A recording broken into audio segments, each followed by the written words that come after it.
श्री शिवाय नमस्तुभ्यम। ओम नमः शिवाय। दोस्तों, आप सभी लोग जानते हैं कि 2 सितंबर को सोमवती अमावस्या पड़ रही है। इसका बहुत ही बड़ा और विशेष महत्व होता है। गुरु जी ने अभी के ही शिव पुराण के कथा में ये 2 फूल का, एक सफ़ेद फूल और एक लाल फूल का उपाय बताया है, जो बहुत ही आसान है और बहुत ही फ़ायदेमंद है। ये उपाय आप ज़रूर करिए, क्योंकि यह उपाय हर दिन नहीं किया जाता है, एक विशेष दिन के किया जाता है। सिर्फ भाद्रपद में जो अमावस्या आती है उसी दिन ये उपाय किया जाता है। अगर किसी ने ये उपाय नहीं किया हो तो ये उपाय ज़रूर कर लीजिए। इसमें बहुत सारे लोगों ने किया भी होगा, बट जो नहीं किया है वो ज़रूर कर लीजिए, क्योंकि बहुत सारे लोगों ने इस उपाय को किया है और उसका उन्हें फल भी मिला है। तो दोस्तों, उपाय को पहले अच्छे से समझ लीजिए और उनको अच्छे से सुन लीजिए, उसके बाद कीजिएगा। देखिए, उपाय किसी विशेष दिन में अगर उपाय किया जाए ना तो उसका फल अच्छा और जल्दी मिलता है। तो आप लोग ये 2 फूल वाला उपाय ज़रूर कर लीजिए। सारी मनोकामनाएं, इस उपाय को करने से सारी मनोकामनाएं पूरी होगी। दोस्तों, इस उपाय को करने से आपके जीवन में जो दुख और समस्याएं चल रही हैं, किसी भी कारण से, जो आपको कारण पता नहीं हो पा रहा है, बहुत बार होता है ना कि हमें पता नहीं होता है कि किस कारण से। हम लोग सोचते हैं कि हम सब सही कर रहे हैं और पता नहीं चलता है समस्या कहाँ है। तो इस उपाय करने के बाद आपके जितने भी जीवन में दुख और कष्ट है वो सब ख़त्म हो जाएगा और सुख और शांति मिलेगी।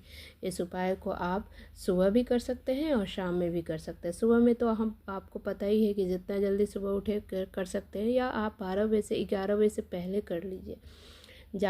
आप या तो शाम में होता है तो वो प्रदोष काल में, प्रदोष काल तो आपको पता है 6 से 7 के बीच में कर लीजिए। घर का कोई भी सदस्य इस उपाय को कर सकता है, लेकिन आप केवल इस उपाय का ध्यान रखना है कि केवल एक ही बार कर सकते हैं, या तो सुबह में कीजिए या तो शाम में, एक ही बार इस उपाय को कर सकते हैं आप।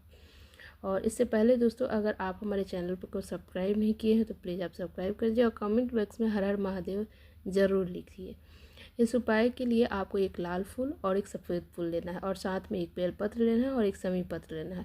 फूल जो है, ध्यान रखना है कि जो शिव जी को लाल फूल चढ़ता है वही लीजिए, जो नहीं चढ़ता है वो मत लेकर जाइएगा। और सफ़ेद फूल का भी इस बात का ध्यान रखिएगा कि जो शिव जी पे चढ़ता होगा वही लेकर जाइएगा।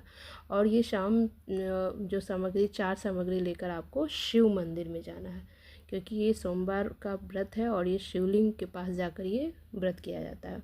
तो अगर आप सुबह में करना चाहें तो आप पूजा पाठ जैसे नॉर्मली जाकर आप शिव मंदिर जाते हैं, वहाँ पूजा पाठ करके इस उपाय को कर सकते हैं। अगर आप या तो पूजा पाठ कीजिए या 1 लोटा जल लेकर सुबह में आप जा सकते हैं। अगर इस उपाय को शाम में करते हैं तो आप प्रदोष काल में 6 से 7 के बीच में करते हैं तो आप एक तो दीपक ज़रूर लेके जाइए, जो आटे का बना होना चाहिए, जो बहुत बड़ा ना हो, बहुत छोटा ना हो, मीडियम साइज़ का हो। वो आटे का एक दिया बनाइए और उसमें शुद्ध देसी घी, इधर उधर का नहीं, एकदम शुद्ध देसी घी डालिए। और एक गोल बाती का दिया, जो बाती जो होता है वो गोल वाला रखिएगा, और शुद्ध देसी घी के साथ उस दिया को लगाना है शाम में। अगर सुबह में करते हैं तो खैर 1 लोटा जल लेकर जाइए, आप नॉर्मली आप जैसे पूजा करते हैं उसके बाद ये उपाय को कीजिए। और शाम में कर रहे हैं तो यही दीपक आपको रखना है। सबसे पहले जाना है मंदिर में और दीपक जला देना है जो आपने लेके गया है। तो आप वहाँ पे पूजा अर्चना करके दीपक जला लीजिए।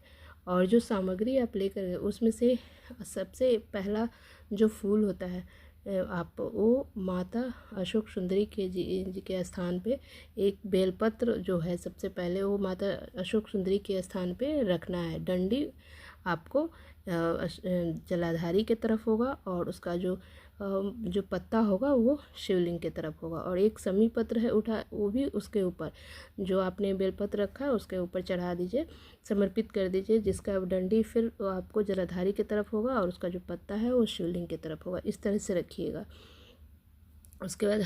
उसके बाद एक जो और शिवलिंग की तरफ हो वैसे समर्पित करना है, और शमी पत्र के ऊपर आप चढ़ा दी। और एक जो लाल फूल लेना है, उसका खिला जो खिला हुआ फूल का जो भाग होता है खिला हुआ, वो आगे शिवलिंग की तरफ चढ़ा रहना चाहिए, और जो उसका पीछे का जो भाग होता है वो जलाधारी के पास तरफ रहना चाहिए। और दूसरा फूल भी सेम इसी तरह आपको वहाँ पे समर्पित कर देना है। बस आप चारों सामग्री को समर्पित कर दीजिए। जब आप लाल फूल, सफ़ेद फूल और शमी पत्र और बेलपत्र जब समर्पित कीजिएगा शिवलिंग पर, तो उस समय आपको आपको कांता भगवान या कांता चक्र का नाम लेते हुए इस सबको समर्पित करना है, चारों सामग्री को।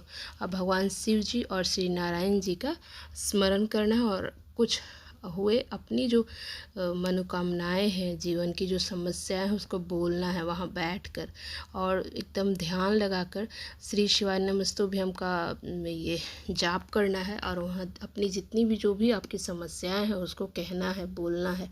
देखिए इस उपाय को करके एकदम आप ज़रूर कीजिए, आपको ज़रूर फ़ायदा होगा, क्योंकि बहुत सारे लोगों ने इस उपाय को किया है। तो आप ज़रूर इस को कीजिए, बहुत ही आसान है और बहुत ही कोई पैसा भी खर्च नहीं करना है और बहुत ही आसान तरीके से ये उपाय है। तो कल ज़रूर कीजिए, आपको ज़रूर फ़ायदा होगा।